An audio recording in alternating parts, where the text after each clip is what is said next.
was going to say welcome back from New York, like Saturday Night Live, but you, Rocky, are now in Seattle, correct? I am, yeah, here for the month, spending time with family. Well done, and I'm glad to hear that everybody is well, considering everything going on in the world, including as we talked about in India. And so, hoping all the best for your family and everybody there, of course. And welcome back to the Leaders Who Care series. It's great to have you back. Thanks for having me back on the show. It's great to be here. So, what should we talk about? Let's see. How about just reminding everybody who Rocky really is? Sure. Well, I currently lead the global digital sales development function at IBM, typically based out of New York City, as you said. I have about 350 sellers and 50 managers in the organization. They're responsible for client engagement, deal progression. We close certain deals.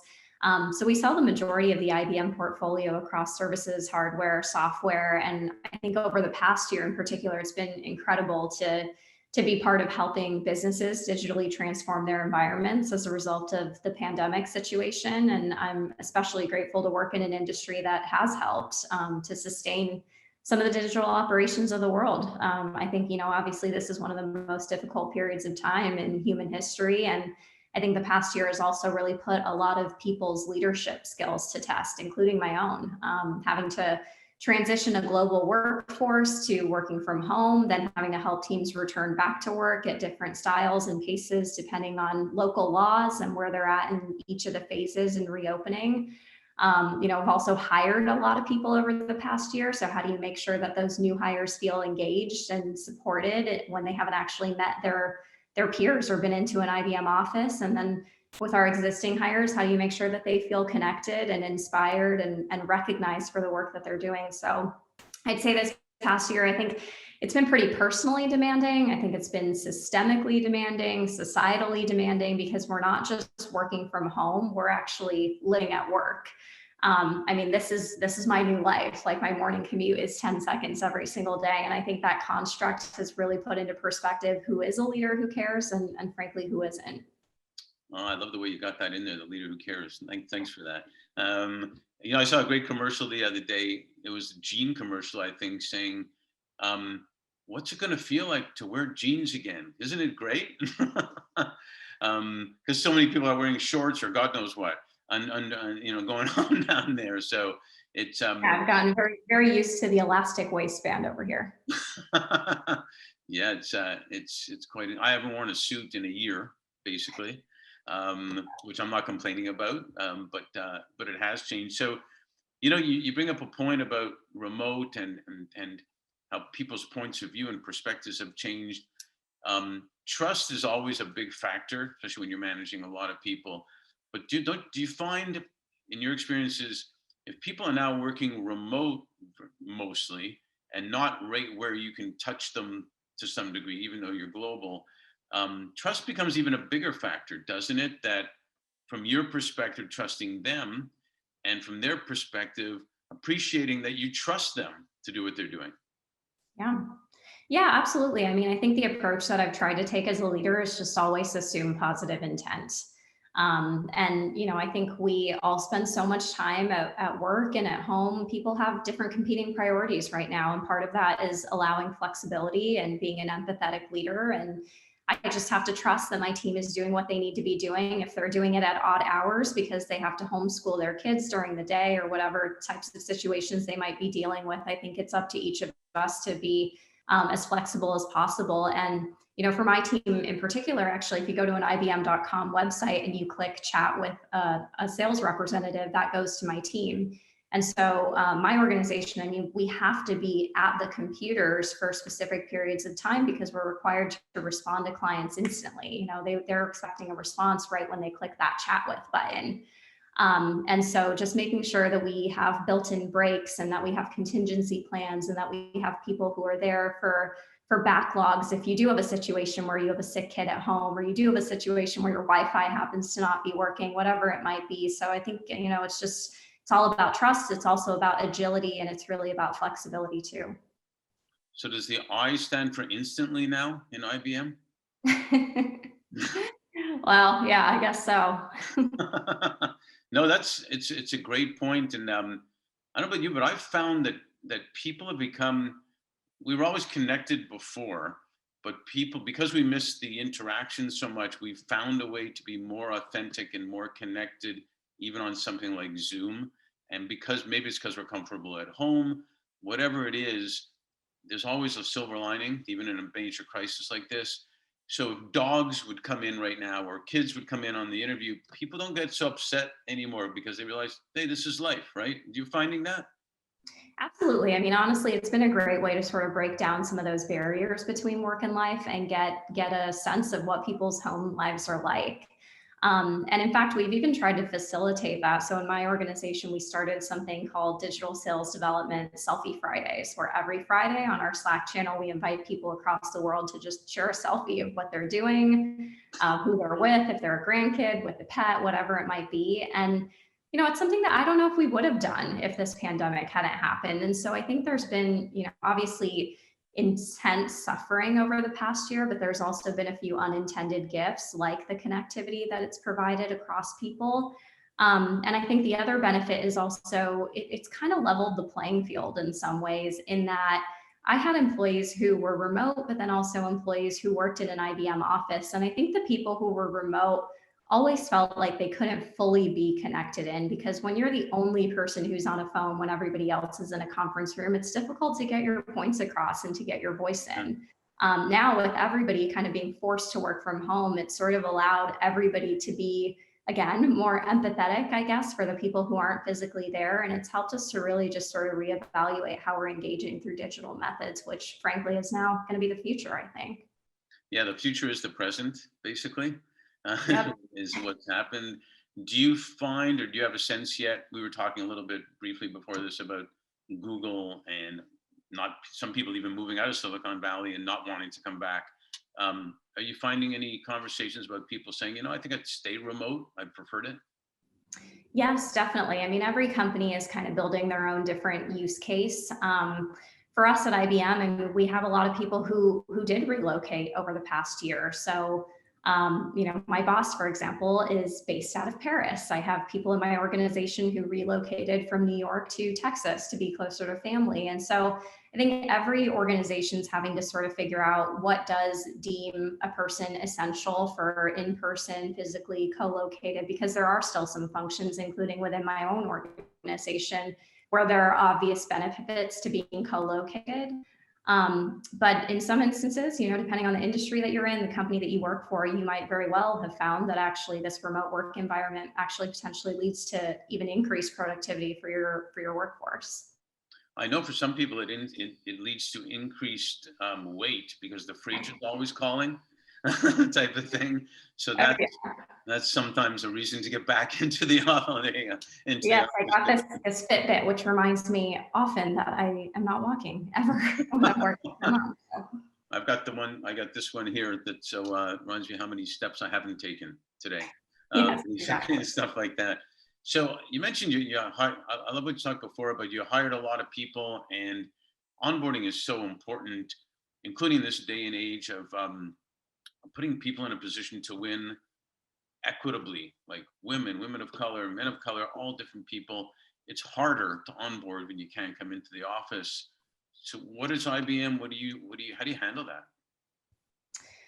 Yeah, it's been tough, I guess. I mean, I think what we've tried to do is try to create an at-home environment that sort of replicates what being in person would be like. There's nothing that compares to being physically next to somebody, frankly. But with the tools that we have at our fingertips, I think there's a way to get pretty darn close. So what we do is we try to make sure that any new hire is paired with a buddy and a mentor so that they actually have somebody they can go to on a regular basis. We still do weekly team calls. We encourage people to be on video if they're comfortable with it. For new hires, we've also sent welcome gift packages. So you get, your IBM water bottle and your shirt and all this branded information. And it's just a way to do some of those little things to make people feel connected. And then, of course, some geographies have actually returned back into the office today. And so we've done some nice kind of welcome to the office parties or welcome back to the office parties. We've had contests, recognition programs, things like that. So it's definitely challenging, but there are ways to make it work. And I think just leveraging things like WebEx, Zoom, et cetera, has really helped us to stay connected in a world where we're physically apart. No, that sounds pretty creative, and that's a good segue into what we talked about a lot on our first call. And it's so good to have you back. It really is. On our first call about women, and there's a lot of stats, as you would know better than I, about how women have been impacted, much more strongly than anybody in this, for some of the obvious reasons about just being more nurturing or whatever you want to call it, taking care of the family. I mean, being superwoman, Yeah. basically, all over again.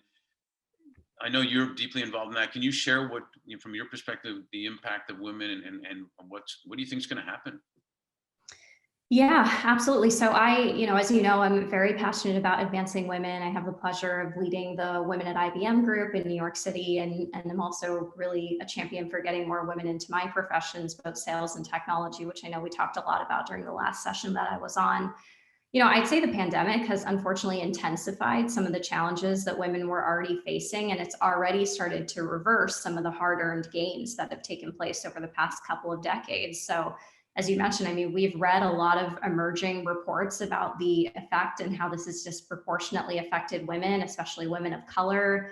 Actually, 1 in 4 women are considering downshifting or even fully leaving the workforce because of the strain of the crisis in their families. And we've also seen that women have been laid off or furloughed at a much higher rate and pace than men have over the past year. And that's obviously stalling their careers, their career progression, and also their financial security. So, in the past, we already knew that women were kind of working that double shift. They were working at work and then they were working at home and caring for their children or aging parents or whatever it might be. Um, and now, unfortunately, I think for a lot of women, the support system was childcare or it was school. And both of those things have also been upended. And so it's just compounded all of these different effects. And the Black women in particular have faced a lot of these challenges, even more than white. And also, obviously, one thing we can talk about is just kind of the emotional toll of some of the racial injustices that have taken place over the past several months and year. So, I'm frankly nervous. I am nervous because, as I said, there have been so many advancements over the past couple of decades. A lot of those things are just being wiped out overnight. And so now more than ever, it's very important for organizations and companies to be really intentional about their retention strategy. And also thinking about now, how do they create programs for women to actually return to the office? How do you actually have maternity programs if people have gone out on maternity, for example? And so I think we're going to start to see more and more of these things. But companies need to really make it a priority to actually look at the data, look at the figures, make sure that they're offering support, whether it's mental health resources, maybe childcare resources, physical health resources, potentially financial related things like stipends or salary increases where at all possible. But these are the things that are going to be really important that will unfortunately make or break any progress that we might have over the next few years. I think I mentioned to you maybe at some time previous. I have a client whose headquarters is in Miami, and they literally built a daycare center at their headquarters Yeah. for their people. And I was talking to another client. There is a lot of discussion about commercial real estate now. If there's going to be so many people staying home, there's a lot of commercial real estate. What about building daycare centers in some of those commercial real estate offices for the employees, maybe in that company or maybe even multiple companies in the building? And so I'm hoping some of these creative ideas help.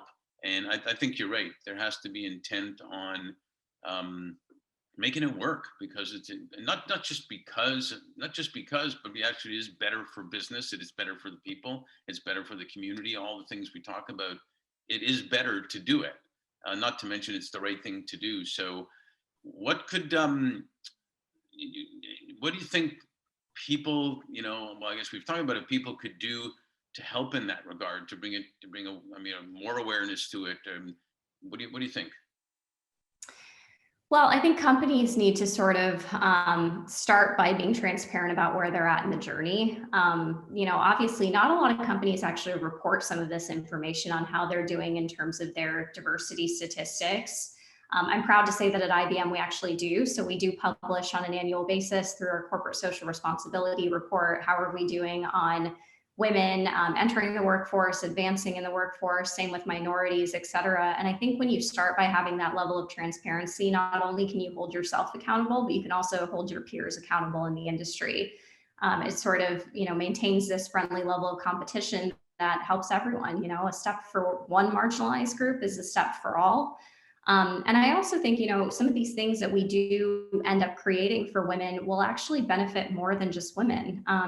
Right. You think about maternity leave policies, for example, those started to support working moms. Nowadays, most companies have parental leave policies. So, people have realized obviously it's not just women who need time to support their families when a baby is born, it's also men. So I think sometimes a lot of these things are kind of framed around women's needs, but the reality is they will actually support so much of your workforce, which is why it's going to be really important to kind of double down on these areas and scale up your workforce and make sure that they have specific programs perhaps for women to be able to advance and continue to grow in their careers. Yeah, you remind me of an example I had with somebody where, and by the way, and related to this, is this an opportunity for every company to bring women up to par on the pay scale, equal to everybody, like do it right Mhm. now?